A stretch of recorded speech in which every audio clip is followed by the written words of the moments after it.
मी एक प्रश्न विचारतो, त्याचे उत्तर तुम्ही तुमच्या मनालाच द्यायचे आहे. समजा तुमच्या घरात एक स्त्री आहे, ती 3 महिन्याची गरोदर आहे. तिच्या पोटात एक जीव वाढतोय आणि ज्याच्यामुळे तो जीव आला, दुर्दैवानं त्याचा अपघात झाला. आता त्या स्त्रीने तिच्या नातेवाईकांनी काय करायला हवे, तिने काय निर्णय घ्यायला हवा, समाज काय म्हणेल, रूढी परंपरा काय सांगतात, हे सगळं एका बाजूला ठेवा. फक्त उत्तर द्या, त्या माऊलीला आधार कोणी द्यायला हवा. अर्थात तुम्हा प्रत्येकाचे उत्तर वेगळेच असेल, पण प्रत्यक्षात अशी एक घटना नांदेड जिल्ह्यात घडली आहे आणि त्या छोट्याशा गावाने त्या मुलीच्या मागे उभा राहिलं आणि कुटुंबाने, गावाने जो निर्णय घेतला ते आता उभा महाराष्ट्र डोळे भरून पाहत आहे. नमस्कार, मी पंकज आणि तुम्ही पाहताय कसं काय. नांदेड जिल्ह्यातील भासरवाडा लहानसं शेतावरील अवलंबून असलेलं गाव. याच गावात एक तरुण म्हणजे संतोष धनुरे, मच्छी विक्रीचा व्यवसाय करणारा, कुटुंबाचा एकमेव आधारस्तंभ. 7 महिन्यापूर्वी त्यात शीतलशी लग्न झालं होतं. नुकताच संसार सुरू झाला होता. घरात आनंद होता. शीतल 3 महिन्याची गरोदर होती आणि दोघांचं स्वप्न आता साकारायला लागलं होतं. पण नियतीला हे मान्य नव्हतं. परभणी जवळच्या रहाटी गावाच्या मच्छी विकायला गेलेला संतोष रस्त्याच्या कडेला आपला व्यवसाय करत बसत होता. तेवढ्यात एक भरदा बोलेरो आली आणि त्याला चिरडून गेली. आजूबाजूच्या लोकांनी त्याला तातडीने दवाखान्यात नेलं, पण डॉक्टरने सांगितलं संतोष गेला.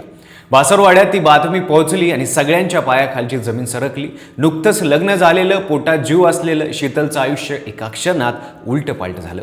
तिथंच भासरवाड्याच्या गावकऱ्यांनी एक बैठक घेतली. सरपंचाच्या पुढाकाराने कुटुंबाने या माऊलीला आणि तिच्या पोटातल्या बाळाला कायमचा आधार कसा द्यायचा यावर तोडगा काढला. संतोषचा धाकटा भाऊ राजेश्वर याने शीतल सोबत लग्न करावे.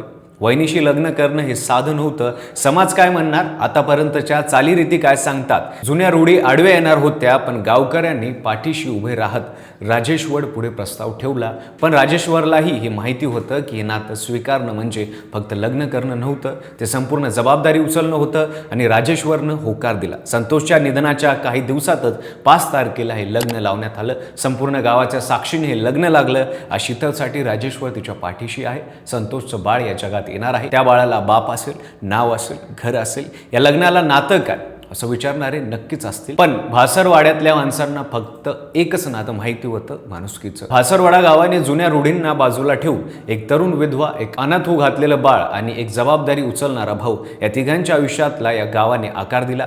जगात रोज लग्न होतात, पण असं लग्न क्वचितच होतं जे वासनेवर नाही तर कर्तव्यावर उभं असतं. राजेश्वरनं आपल्या भावाच्या शेवटच्या खुनेला पोरकं होऊ दिलं नाही. त्या बाळाला बाप दिला, त्या आईला आधार दिला आणि या गावाने सिद्ध केलं की माणुसकी अजून जिवंत आहे. आणि त्या दोघांच्या पाठीमागे उभं राहणाऱ्या भासरवाडा गावातील लोकांना कसं काय टीमचा सलाम. हा व्हिडिओ आवडला असेल तर लाईक करा. चॅनलवर नवीन असताल चॅनल सबस्क्राईब करा. बेल आयकॉनला दाबायला विसरू नका आणि पाहत राहा फक्त कसं काय.